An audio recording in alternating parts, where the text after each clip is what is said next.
Bonjour mesdames et messieurs, nous vous accueillons encore une fois aujourd'hui. Nous recevons M. Oscar, il est le président de la jeunesse Tutsi en territoire de Rutshuru, que je dis d'ailleurs bonjour. Et nous vous proposons de le suivre avec nous sur la chaîne de télévision Isheja TV. J'ai estimé m'exprimer aujourd'hui par devant les médias face à la situation sécuritaire qui s'observe dans le Nord Kivu, particulièrement dans le territoire de Rutshuru. Depuis les attaques en novembre des rebelles d'M23, les Tutsis congolais sont victimes des arrestations arbitraires alors qu'ils n'ont rien à voir avec réellement ce qui est en train de se passer dans ces affrontements.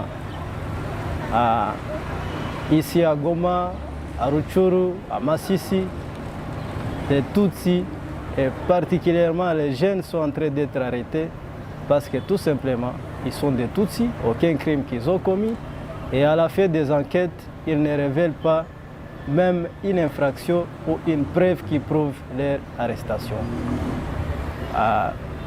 Je signale également les messages de haine qui circulent ici, que ce soit à Bunagana, dans les médias locaux d'un certain Biamungu, sa radio nommée Mikeno, qui publie des messages de haine, qui appellent la population à traquer tout fait les Tutsis qui ne veulent plus les voir dans les Rutshuru. À cela, il faut ajouter les messages du commissaire de la police que vous avez tous suivi ici, qui appelait la population à prendre les machettes. C'est un génocide à gestation, il faut qu'on dénonce ça. Et personne ne dit que c'est méchant. Et donc, pour nous, c'est ce qui a motivé notre passage ici pour exprimer cette amertume, ces arrestations arbitraires. À cela, il faut ajouter les vaches qui sont en train d'être pillées à Masisi, dans les Bouito. Il faut parler des rebelles qui se sont accaparés des chats. Aujourd'hui, moi, dans mon village natal, je ne peux pas fouler les pieds là-bas parce que ce sont des FDLR et les Nyatura qui font la loi là-bas. Et ils donnent des messages dans les pleins marchés, les jours du marché, ils réunissent la population, ils leur disent que leur ennemi c'est un Tutsi. Quel crime que nous avons commis pour mériter ça? C'est injuste. Et donc, tous ces faits-là, tous ces cumuls qui sont en train d'être faits, tous ces maltraitements qui sont en train d'être faits à la communauté Tutsi doivent cesser. Nous avons droit aux mêmes protection que tous les autres citoyens. Nous devons bénéficier de la même protection, un traitement équitable. J'ai suivi dernièrement ici les messages du président de la jeunesse Hutu, coordonnateur national de la jeunesse Hutu, qui disait qu'il regrette parce que tout simplement le ministre de Communication et Médias a dit que Rutshuru est habité par les Tutsis. Et lui il a dit que Rutshuru est habité seulement par les Hutus et qu'il appartient seulement aux Hutus.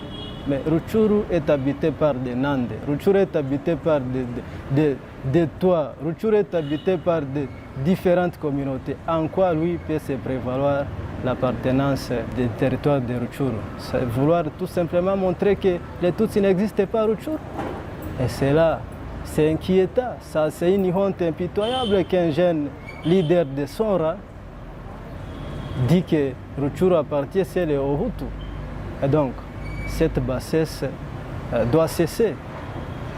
Je regrette des maisons incendiées à Tchenguerero après les attaques du 26 au 27 mars.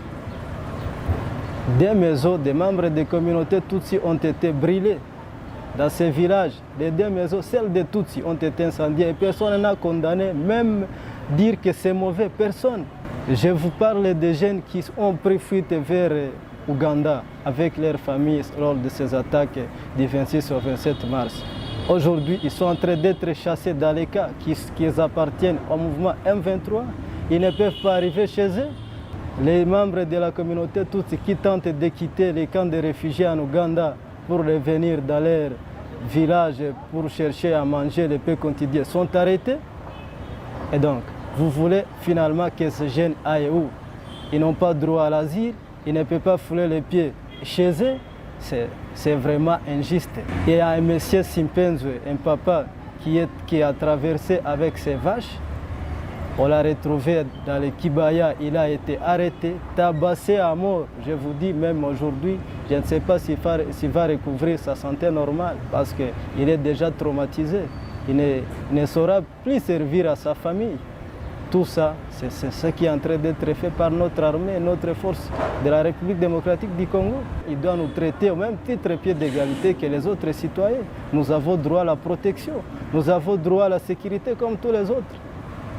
Messieurs les journalistes, ça fait aujourd'hui 26 ans que la plupart des membres des communautés Tutsi sont dans les camps de réfugiés au Rwanda, en Ouganda, au Kenya.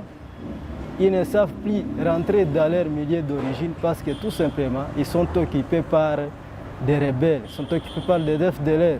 Ils se sont accaparés de leurs chats.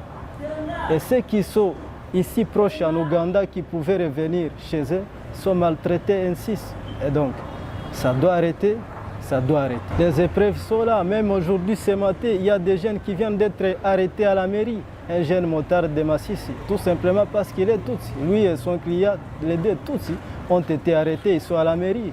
Et je viens de là, on me dit que ce sont des enquêtes qui sont en train de mener. C'est comme ça, on nous a fait un objet de commerce.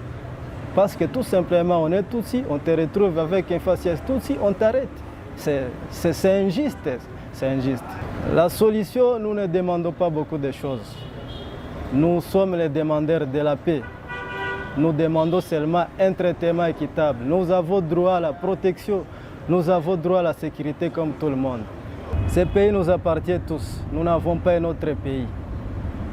Nous sommes les Congolais et dans les sangs, dans les faits et en droit, on ne peut pas abandonner ce pays à cause des messages de haine, à cause de la stigmatisation qui nous est imposée. Et les droits ne se négocient pas. Et donc, comme vous me demandez, notre souci c'est d'être protégés, nous rassurer la sécurité comme tous les autres. Nous n'avons rien à voir avec ce qui est en train de se passer dans l'M23. Nous sommes des civils. Ceux qui ont jugé de soutenir M23 sont là, ils les ont rejoints dans la forêt. Nous, comment on peut nous traiter d'M23 alors que nous n'avons rien à voir avec ce qui se passe là-bas? Loin de nous, nous ne les soutenons pas. Nous avons toujours confiance en notre armée. Nous demandons tout simplement de nous traiter équitablement comme tous les autres citoyens. Demain, il y a manifestation. Ils disent qu'il y a un monsieur qui est disparu, que les Rwandais, je suppose, comme selon eux, que les Rwandais auraient pris en otage.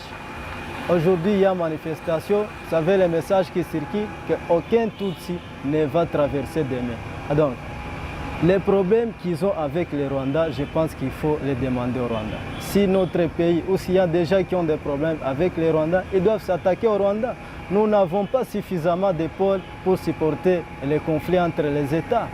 Donc, cette barbarie, cet acharnement contre les Tutsis congolais doit arrêter. Merci à vous qui nous avez suivis ici la chaîne de télévision Ishaja TV. Nous vous invitons à liker et partager nos émissions sur notre chaîne. Et à la prochaine.